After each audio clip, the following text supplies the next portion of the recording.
gentlemen, please welcome Helen Keaney.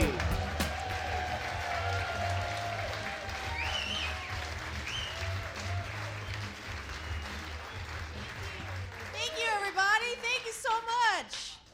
Thank you. I'm so excited to be here tonight. Yeah, because you're hearing my voice. You're hearing a woman's point of view, which is something that I feel like America doesn't do that much. Yeah, and I'll give you some evidence that they don't listen to women at all. People Magazine's sexiest man alive was Paul Rudd. That's right. Of all the men on the planet, Paul Rudd is the sexiest man alive. When I heard this, I was like, oh my God, the Hemsworth brothers have been killed. Who decided that he was the sexiest man alive? Who voted for him? Like a bunch of college professors from upstate New York? I don't know. I guess it's a point of view. You know, I mean, if they asked Florida who the sexiest man alive is, it'd be like Kid Rock. I think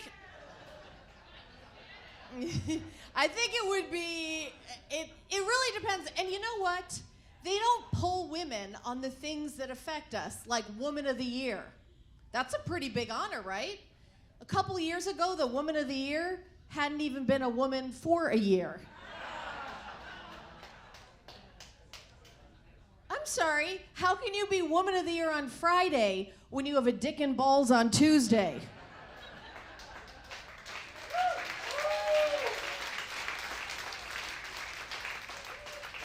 And if they're gonna pick a Kardashian to be Woman of the Year, Kim's available, very available. They went with the dad, that's my point. I don't know how that and you know what else? Whenever they have a campaign, I feel like they just don't ask all the women.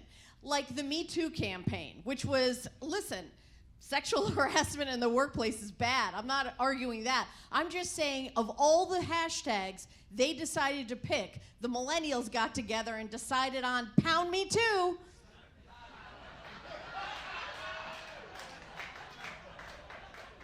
You gotta think about it. The pound sign is the hashtag sign for my generation, right? Someone should have done the double check before everyone was like, oh my gosh, my boss, he touches me at work. 20,000 women. Fuck me also, is what they were saying. They're basically...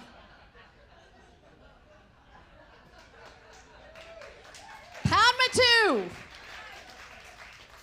Please. I need a pounding. Everybody pound me over here in this area. We need more poundage. Not well thought out. I've always been pretty open with everything I've said. I think it came from my parents. My sister and I growing up shared a bedroom next to my parents' bedroom, and we had a thin wall and a loud mom. Did anybody else grow up like that? Yes. It's terrible. I actually said something to my mom once. I was like, Mom, what was going on last night? You were so loud. I thought it was so cool until my mom said, oh, I couldn't help it. Your father is so good. Oh my God. That was like so much pressure my whole life on the guys I go out with. Because I'd be like, I just hope you're as good as my father.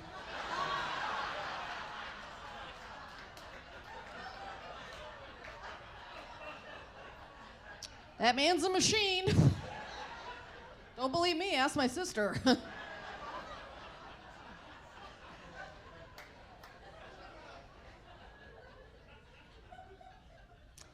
I have always been very optimistic when it comes to every relationships. You know, I had to have that first boyfriend who treated me like crap, and then after the wedding, I always felt like things would get better. I always felt things would get better. Like after the wedding, he'll stop smoking, and after the wedding, he'll stop drinking. Instead, after the wedding, he stopped working and started dating.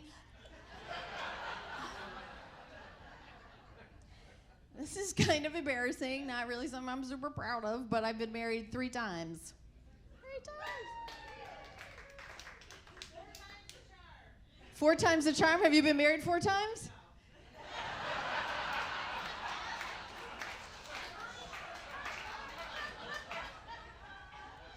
You're rooting for me? All right, turn your pineapple back upside down. Okay, lady, I'm not interested. Was a little forward, you know what I'm saying? That means she wants to have a three-way, ma'am. Do you understand what that is? Okay. Jesus. All right, I'm gonna fix you fucking people. I'm just, forget my act. We're just changing the whole show. You guys need fixing. Starting out with that broad. I don't know what's wrong with her. Is that your husband? How long you guys been married? 10 years? Like she's bragging. Not like you, bitch. I can keep a man. Do you hear that? Do you hear that attitude? All right, calm down, Karen. Call the manager. Jesus. I'm sorry. Excuse me if I can't be perfect like you. In your 10-year marriage. Is this your one and only marriage? I'm scared to say yes. Yeah. Okay. Can your husband speak or is he on mute? No, okay. The only way it works. Yeah, okay. Okay. She just throat punched him, by the way, so he spoke. All right, well, I guess that's one way to make it last. Blink twice, sir, if you need help. Blink twice. Give me.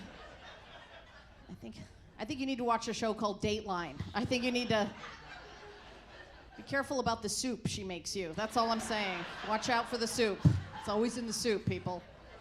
That's how we do it.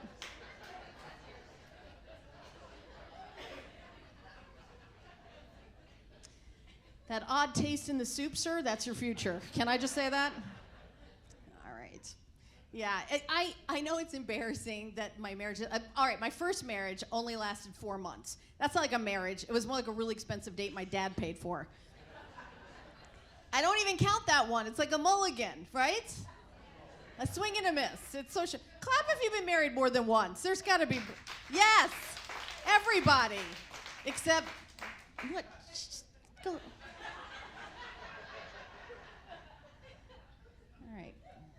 How many times have you been married? 3 times? All right, sister. We can take her. You know what I'm saying? You and me. I'll beat the shit out of her after the show. Is this one of your husbands? Yeah, okay. I don't know. You look like an animatronic from Disney. He's like, all right, nice to meet you, sir.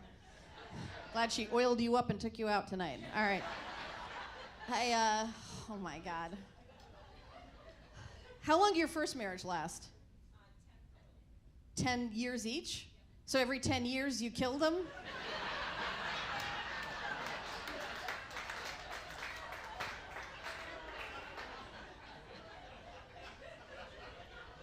This show is too easy. I'm just gonna go home. I don't even have to do anything. You people are amazing. I went into therapy when my first marriage broke up. I had a terrible therapist, though. I found out she was seeing other people. I don't like that. She's a cheater. Then she gave me a test to figure out what was wrong with me. You know those tests, those ink blot tests, the 10 pictures of the woman stabbing her ex-husband. Have you seen those? Have you? All right, I'm gonna give you some advice. This is the best advice you're ever gonna get. Some things are bad, things are low, you don't know what to do. Tarot card reader. Yes. $20, always good news. I was like, am I gonna meet somebody? She flipped over the card. It was a skeleton in a graveyard with flame shooting out of its ass. She tried to convince me that it was a good thing. She was like, oh my God, you are so lucky. A skeleton in a graveyard with flames shooting out of its ass? You are going to meet a thin, mysterious stranger at a Mexican restaurant.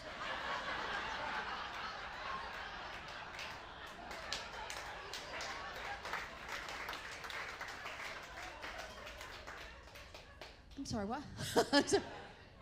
All right, here's the weird part, and I swear this is true. I met my second husband when I moved from New York City. That's where I'm from, New York City. When I moved from New York City to Los Angeles, and my second husband, he was Mexican.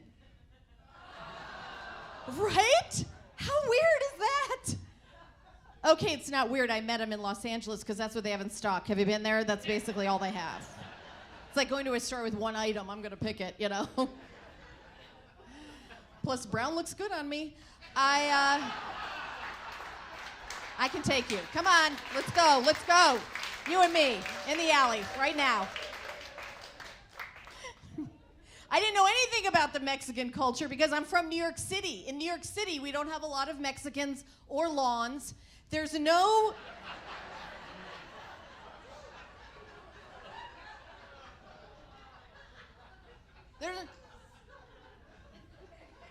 Are you okay? Yeah. There's no point of reference. I had no idea you're not supposed to ask your Mexican husband to mow the lawn. I just had no idea. He was so mad too. He like threw down the burrito. He was pissed. And then somebody explained it to me. I felt horrible. As a matter of fact, the next week I totally hired his cousin. Yes. He has like 1,000 of them, and they all came over in the same El Camino. That's so cute. I don't think my mother-in-law liked me. She may be that salsa that's designed to kill white people. I don't like. Are you guys getting uptight about this? Because I'll tell you. With my second husband, I have a child, so I have a daughter, and she's half Mexican, so I am obviously just, and I know all about it now, and she's gorgeous, by the way, she's got long, dark hair, and she has those almond eyes, and every morning she comes to my room. Housekeeping.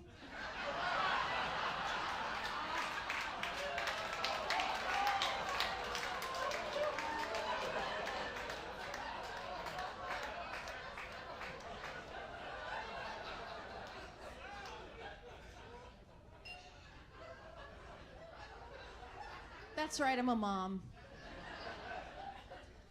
I didn't really know a lot about being a mom when I became a mom. Like, I didn't have any, I didn't know, but I'll give you some advice. If you've never had a kid, this is the best thing you can do when you have a little sweetie, little cute baby, is breastfeed, right? I mean, I can't cook, so it was like perfect. Like, no matter what's wrong with the baby, like breastfeeding is like the answer. Like, if they can't go to sleep, you breastfeed. If they're crabby, you breastfeed. If your husband can't afford a Harley, Feliz Navidad. Let's go. Works for everybody.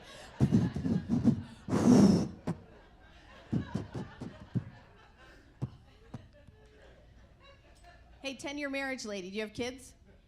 Did you breastfeed your kids? She did not breastfeed. How many do you have? You have one? You just don't really like them that much? Are they right?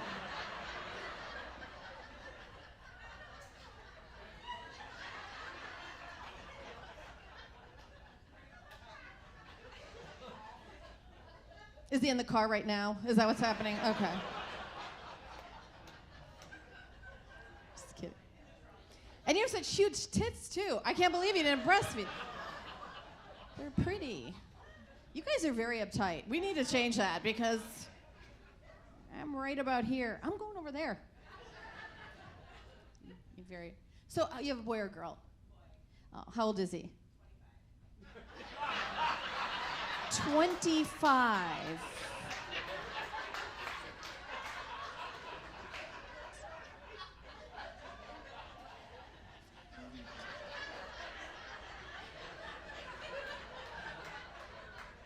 Now, I'm horrible at math, but you've been married 10 years and your son's 25. So were you guys dating for 15 years before you got married?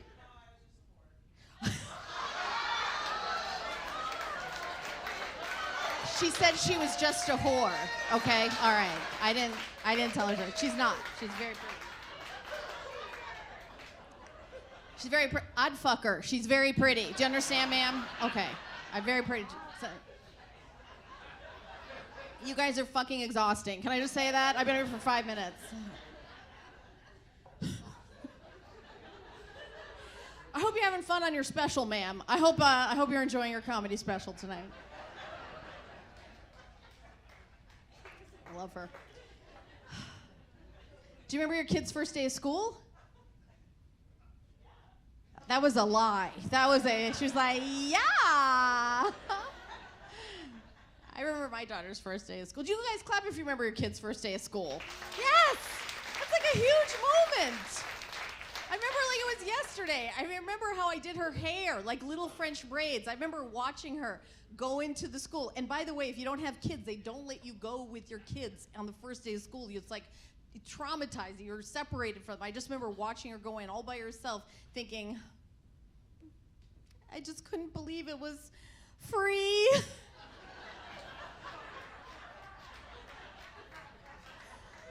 The whole day.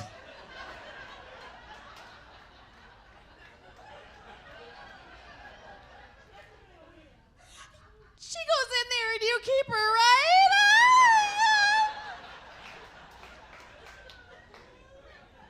I'll be at the bar.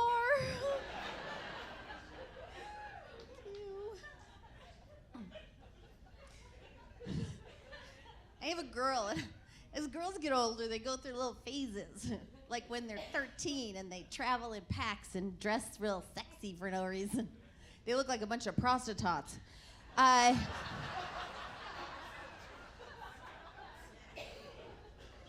not against dressing sexy. I just think you have to earn that right. It's like being a Girl Scout. You don't start out as a Girl Scout. You start as a brownie. You do these activities. You get your badges. Then you can sell your cookies. Right? And everybody's always saying, oh, kids are having sex younger and younger kids. I was like, no, they're not. I know my mom said that. Every generation said, I can prove that is not true. I'll only believe it if I go into a pharmaceutical company, or Walgreens or CVS, and I see, rows of like the pill and Flintstone chewable. Oh, I get it. 21 Wilmas and then 7 Freds. Okay. Oh, and then Bam Bam. Okay, all right. Well, makes sense. Oh, here's a new birth control sponge, Bob SquarePants. Okay. Kind of awkward. Yeah. I do feel bad that her dad and I didn't stay together. I wish we would have. I really do. He picked on me all the time. His main thing to call me, his mean nickname, was because I went to college and he didn't. I went to a very inexpensive college. It was a city college in New York. It was like 2 tokens, the tuition. Very inexpensive. Very inexpensive. But he was very, if I couldn't, change a tire, I'd be like, college girl. That was his insult. And finally, I got so sick of it. I'd get him back. He'd be like, college girl, college girl. I'm like, prison boy, prison boy.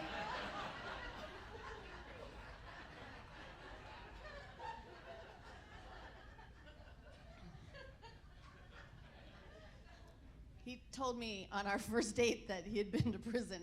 I'd never met anybody who's been to prison, so I didn't know what to ask him. I didn't even ask him, what did you do? He made jokes about it, it rhymes with ham slaughter. I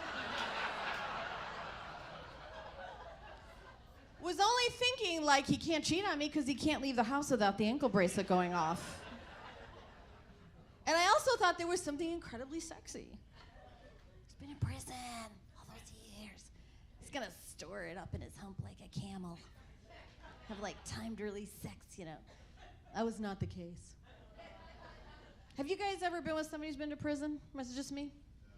No, one guy said no. Did you hear that guy? I'm sorry the children had to hear that. I'm sorry. The children had to hear that. That was not good.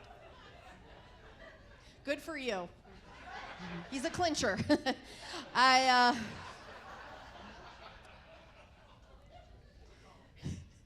No, they all get tattoos when they go to prison of the last woman they had sex with before they went in. Can you imagine making love to your husband and seeing another woman's name tattooed on their chest coming at you? Pookie, Pookie, Pookie, Pookie, Pookie, Pookie. This is going to go on for a while. Mexican people have a lot of stamina. Pookie, Pookie, Pookie. Pookie, Pookie, Pookie. God. Pookie, pookie, pookie, pookie, pookie. The best part of being married to somebody who's been to prison? Getting out of the play dates with the uptight moms I can't stand. Right? Yeah. So if you don't have kids, when your kids are little, you gotta go with them, no matter how annoying the parents are. And there's always that overprotective mom that's like, oh, I don't let little Tiffany go to anybody's house unless I find out all about them. Do you have any guns in the home? I'm like, no, ma'am. Once you've been convicted of a felony,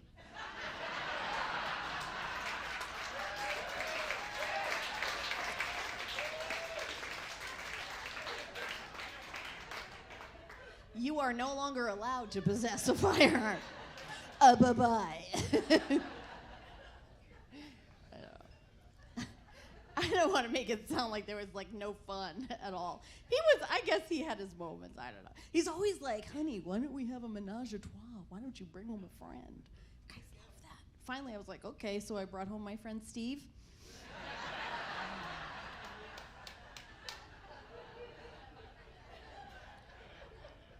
Wasn't his reaction.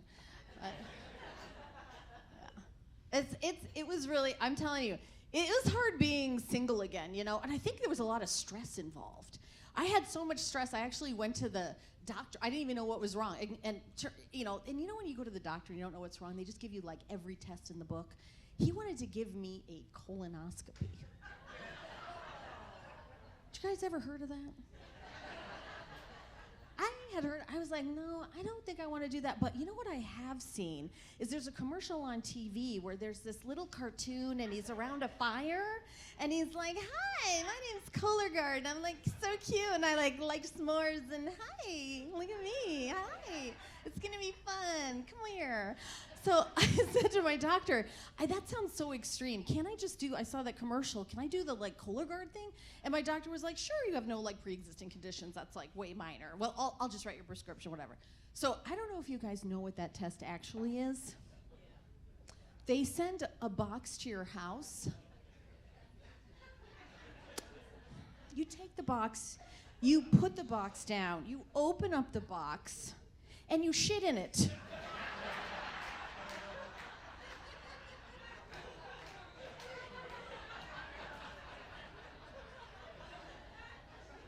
Sorry, what? In the box? Do you want me to okay. Oh, and the instruction says it has to be a certain amount. Or you gotta do it all over again. So 2 cabbages later, I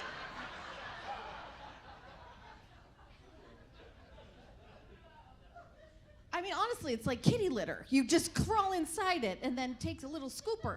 So I folded up this part. It just gets worse. The next instruction, I'm not making this up. Some of you already know what I'm about to say. They say, take it to UPS. What? Are you kidding me? You want me to carry a box of my own shit to UPS?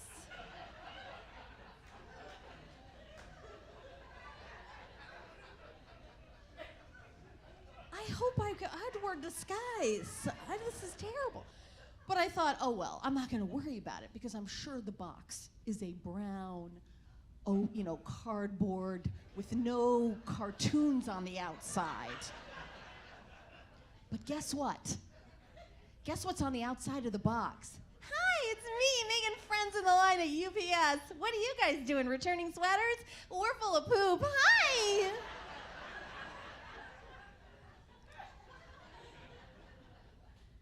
So I'm standing in line, waiting, and of course, what do you do when you mail a package at UPS? You weigh it.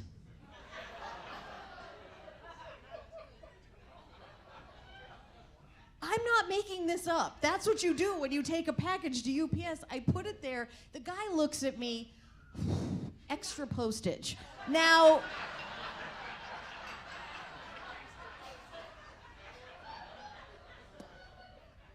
at this point, I need Wellbutrin, not just a colonoscopy, because I want to kill myself.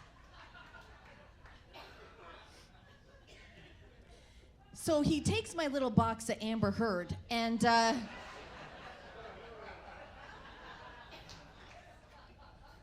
thank you for getting that very, very pop culture reference that'll be out of out of style in 5 minutes when this plays on the internet. And then I'm like looking at and I'm like, what can Brown do for me? It was terrible, yes. It was a lot of stress. And there's other tests you can take to find out like what's wrong. So I did a DNA test, the 23andMe, the Ancestry. Clap if you've done those tests. He's done it? You guys have done it? Clap if you found out something very unexpected. I wouldn't even look. You found something very unexpected out? What'd you find out? You found out that you were adopted? Oh, you already knew you were adopted, because that would have been a bummer. Yeah. Thanks for bringing the show down. Okay, so no, he already knew. So you've traced your biological mother back? Is it her? Honestly, 50-50, I would have guessed the odds. I wanted to find out like where my father's family, I know my mother's family's from Germany. My dad's like Eastern European something. And it's like, I didn't know if it was like Russia or Poland or Lithuania. I really wanted to know, but I got shocking results. I opened up my 23andMe and it said 49% German, which is what I expected, and then it said 51% Jewish. A religion, not a place. Not 51, not like 20% Episcopalian, 2% Catholic, 1% Buddhist, 3% Scientologist. It was like Nazi Jew, Nazi Jew, Nazi Jew, Nazi Jew. And then I remembered a news story I'd heard that they just tracked down the Golden State serial killer through the DNA of a family member, and it occurred to me that that what the purpose is to track down serial killers and Jews. I think Kanye had something to do with this. I'm very concerned. And I've already had the vaccine, so I know I'm being tracked. I'm very worried.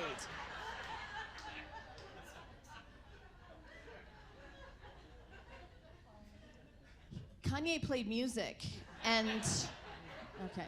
Oh, never mind. It's whatever. I'm doing my best. Okay. But yeah, so I started like, you go back out into the world of dating, and it's all changed. It's all online. Everything is online.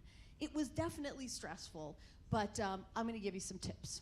First of all, go to the website online that is your correct age group, right? If you're really, really young, there's like Tinder, and then if you're older, especially if you live in an area of the country where there's a lot of older people.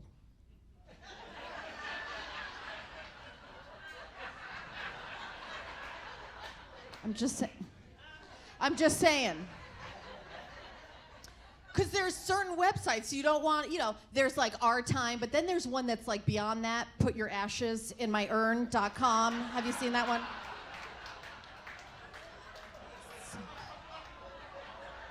Started in the villages. I don't know, have you guys seen that? It's very... Yeah, it's very, very rough. So you gotta pick the right one. So I picked Match. I also picked Match for another reason. Here's my other piece of advice about online dating. Did you guys meet online? Because you're young. Yeah, of course you did, because they all do now, right? It's just the thing. Everybody does now. Which one did you guys meet on? Tinder. Exactly what I said. See? I speak of the truth. All right. But here's the problem. Tinder is free.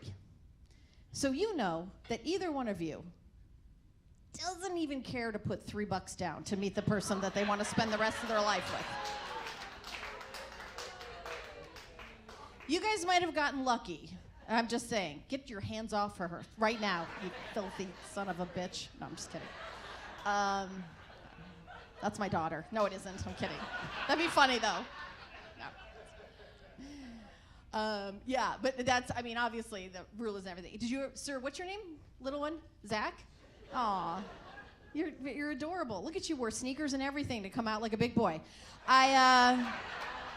Oh, I love it. I love it. Have you ever been on any other online dating places or just Tinder? Okay. Okay. Yeah. All right. So I guess free is the way the kids go nowadays. All right. But Match, you gotta have a working credit card. And at my age, I'm just like, please, can you have that one thing? Like, right? But I will say that I thought it was my age group, and as I went on it, I realized, because I'm on stage for a living, but here's a little tip. You can hide your profile. You can be anonymous when you go on these sites. So I was anonymous, looking around. The guys look so young to me. They look so much younger than me. I felt creepy. I felt like I was the white van of Match. Like I was driving around in the van. Like I was gonna open up the door. Come on in, I have balloons in a 401k.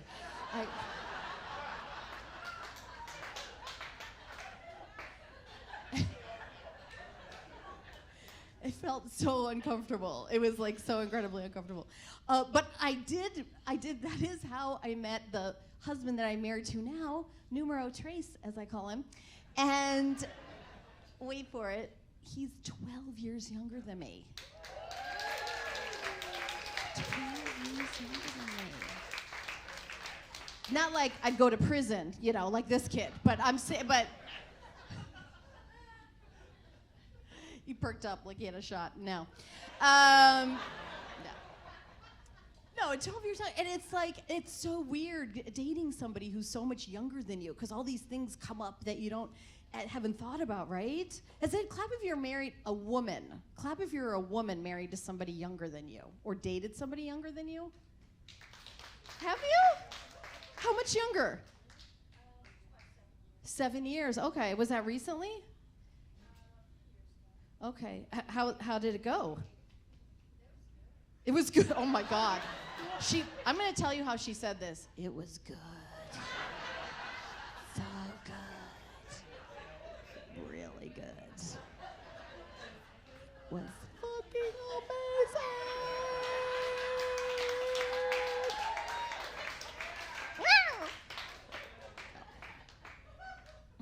This is what he said to me. This is so adorable. You're not going to get this joke, so take a nap. He said to me, "What should we use for birth control?" I looked at my watch. I was like, time? I don't know. Can we use that? I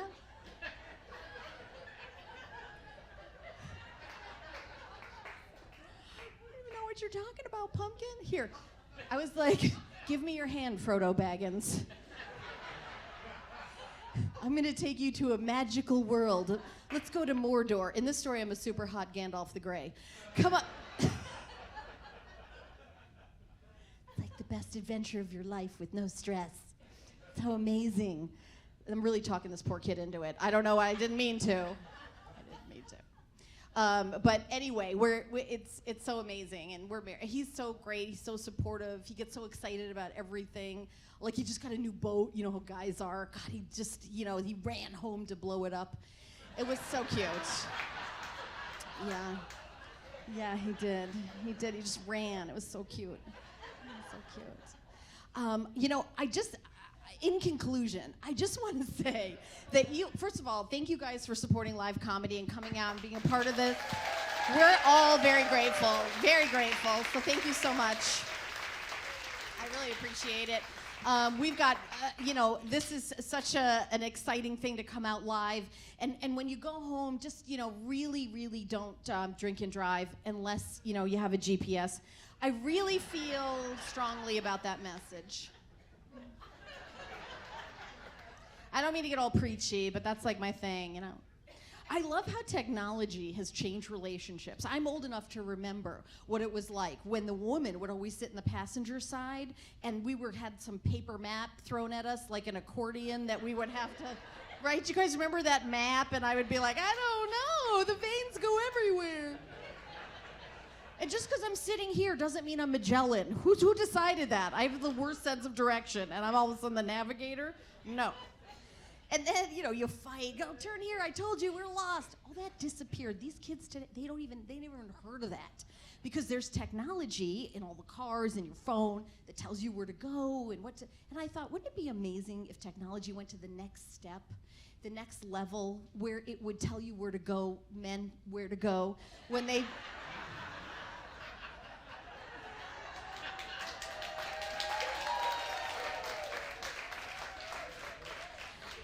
where to go when they get lost, you know.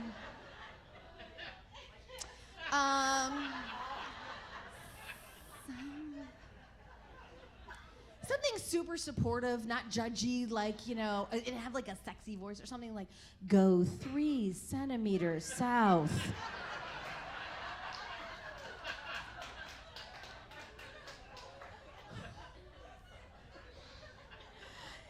Keep going, good job, yeah, good job. Have suggestions like shave next time. That's right, good. Keep going. Yep. Wait. No entrance. Nope. No entrance. U-turn.